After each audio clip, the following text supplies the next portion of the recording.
മലയാള cinema ലോകത്ത് ഒരു കാലത്ത് തിളങ്ങി നിന്ന താരമായിരുന്നു റോമ. മോഹൻലാൽ, മമ്മൂട്ടി, ദിലീപ്, ജയസൂര്യ, പൃഥ്വിരാജ് തുടങ്ങിയ മുൻനിര നായകന്മാർക്കൊപ്പം അഭിനയിക്കാൻ അവസരം ലഭിച്ച റോമ പെട്ടെന്നായിരുന്നു ഇൻഡസ്ട്രിയിൽ നിന്ന് മാറി നിന്നത്. സിനിമയിലുണ്ടായ നീണ്ട ഗ്യാപ്പ് ഒരു പരിധിവരെ മനഃപൂർവ്വമായിരുന്നു എന്ന് റോമ പറയുന്നു. ബോൾഡായതും വഷളത്വമുള്ളതുമായ കഥാപാത്രങ്ങളെ അവതരിപ്പിക്കാനാണ് പല സംവിധായകരും തന്നെ സമീപിച്ചത്. ഒരേ ജൻസിൽപ്പെട്ട അച്ചായത്തി വേഷം അല്ലെങ്കിൽ പ്രതിനായികയുടെ നിഴലാട്ടമുള്ള ഗ്ലാമർ കാമുക വേഷം, ഇവ മാത്രമാണ് പ്രധാനമായും എന്നെ തേടി എത്തിക്കൊണ്ടിരുന്നത്.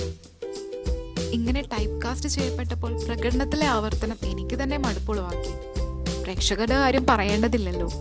അങ്ങനെ ആവർത്തന വിരസത ഒഴിവാക്കാനായിട്ടാണ് ഒരു ഗ്യാപ്പ് വേണമെന്ന് തോന്നിയത്.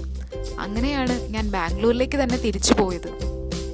ഇങ്ങനെ റോമ മലയാളത്തിൽ നിന്ന് വിട്ടു നിന്ന സമയത്ത് ഒത്തിരി മാറ്റങ്ങൾ ഇവിടെ സംഭവിച്ചു. നമിത പ്രമോദ്, അപർണ ഗോപിനാഥ് തുടങ്ങിയവരെപ്പോലുള്ള നായികമാർ അരങ്ങേറ്റം കുറിച്ച് സ്ഥാനം പിടിച്ചു. ഒപ്പം വന്ന പാർവതി ആവട്ടെ തമിഴിലും മലയാളത്തിലും കന്നഡയിലും ഒക്കെ മുന്നേറി. എന്തിനേറെ പറയുന്നു, നസ്രിയ വന്ന് കോളിളക്കം സൃഷ്ടിച്ച് ഫഹദിനെ വിവാഹം കഴിച്ചുപോയി. 14 വർഷത്തെ ഇടവേളയ്ക്ക് ശേഷം മഞ്ജു വാര്യർ തിരിച്ചു വന്നു. അങ്ങനെ ഒത്തിരി മാറ്റങ്ങൾ.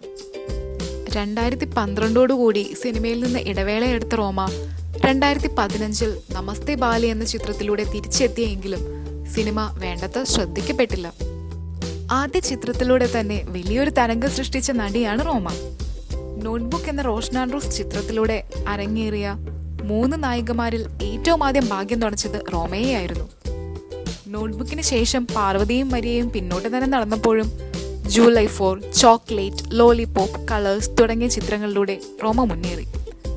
പ്രാധാന്യമുള്ള നായിക വേഷത്തിൽ തന്നെയാണ് റോമ തിളങ്ങിയത്.